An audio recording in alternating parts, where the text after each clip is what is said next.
For more, let's welcome in foreign policy expert Harley Lippman, also with us, the CEO and Jerusalem bureau chief for the Jewish News Syndicate. Alex Trayman, thank you both for joining me this afternoon. Harley, I'll start with you first.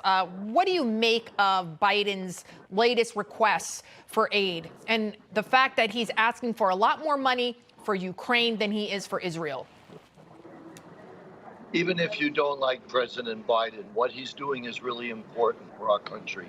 Freedom is not free, and we have to help our friends overseas. And what's great about it is Ukraine and Israel don't want or need American soldiers. So this is unlike Afghanistan or Vietnam or Iraq. This is where these countries are willing to do the heavy lifting, the fighting and dying. But America is the arsenal of democracy, and America has the military capability and the weaponry that these countries need to push back against these terrible regimes that want to wipe them out.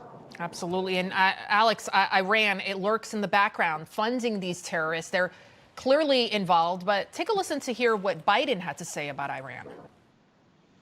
Iran is supporting Russia in Ukraine, and is supporting Hamas and other terrorist groups in the region, and will continue to hold them accountable, I might add.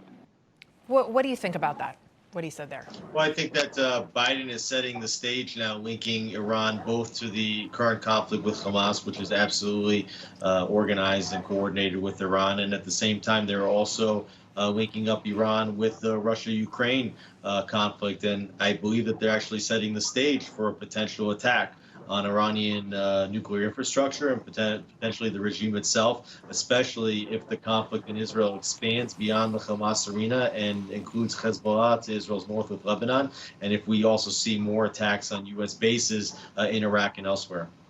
And Harley, Hamas, it is using all avenues to get their hands on deadly weapons. They're going even as far as North Korea. Reports are now emerging that Hamas terrorists are using rocket-propelled grenades supplied by North Korea in their murderous assaults on Israel. It is frightening. It is frightening. Our adversaries are growing in strength every single day. Yeah, it's absolutely true. And we really have to stand up for our friends. This is what's important. We're at a crisis point in the world, where it's really a defining moment.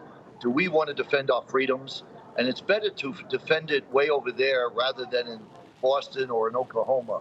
So remember, they view Israel as a little Satan, America as a big Satan. So if we don't stop them here, they'll be on our shores sooner than later. Absolutely. Alex, before we go, real quick to you, what do you make of the way the fake news, the left-wing media here has been covering the crisis in Israel? You even had the New York Times blaming Israel for that Gaza hospital attack when we know that it was an Islamic terror group of Palestinians that did it. Well, not only was it a Hamas rocket that hit, but it didn't even hit the hospital. It hit the parking lot outside of the hospital. The hospital is still standing, maybe some damage to its facade, but the structure not hurt at all. And according to all accounts, there was probably maybe 20 people killed in the attack, not 500. So the entire narrative was a fraudulent narrative. And it looks like the mainstream media is actually working for Hamas by getting their talking points out and trying to inflate the number of civilian casualties that Israel is causing, when in fact it's Hamas that is causing civilian casualties. Over 500 of the rockets that they fired at Israel landed in Gaza. Right. All right. Well, thank you so much for doing such a great job getting the truth out there. Alex Trayman, Harley Lippman, thank you both.